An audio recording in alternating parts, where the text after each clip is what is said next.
मेरे भाइयों, लोक अभियोजक एवं विशेष लोक अभियोजकों का ये कार्यशाला हमारे नए अपराध कानूनों, साइबर कानूनों, दिव्यांगजनों से जुड़े कानूनों, जागरूक, संवेदनशील और दक्ष तो बनाता है, लेकिन इसके साथ साथ इस कार्यशाला में आपको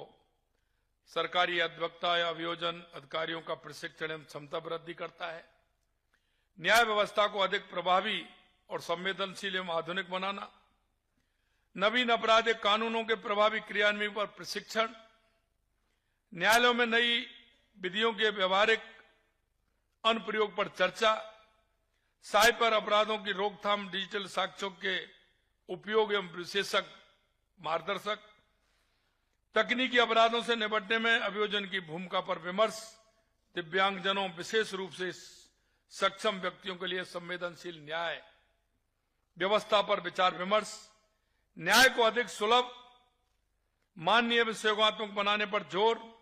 विभाग की उपलब्धियों पर कार्यों का प्रस्तुतिकरण, राज्य में अभियोजन तंत्र को सुदृढ़ करने हेतु नई नियुक्तियों का उल्लेख, विभाग में उपलब्धियां भावी योजनाओं पर आधारित लघु फिल्म आपने दिखाई, न्याय प्रणाली को जन्मोन्मुख एवं सुदृढ़ बनाने का संकल्प आपने लिया है। आपकी कार्यशाला में इतना काम आज हुआ है और यह आवश्यक भी है,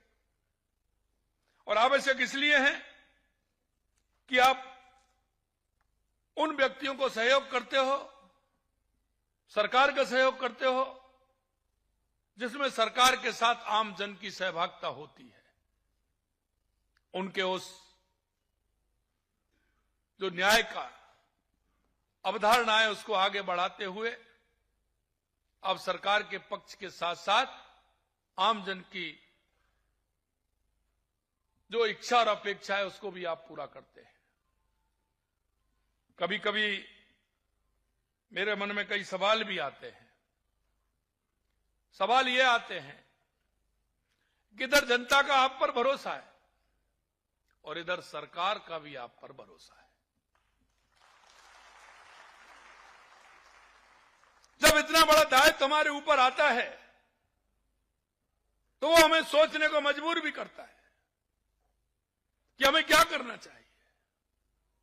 कैसे करना चाहिए। मैं मान सकता हूं कि आपका समय ज्यादा हो सकता है, आपके काम के आधार पर आपके वेतन का आंकलन नहीं किया जा सकता है, क्योंकि आप जन और राष्ट्र दोनों की सेवा करते हैं।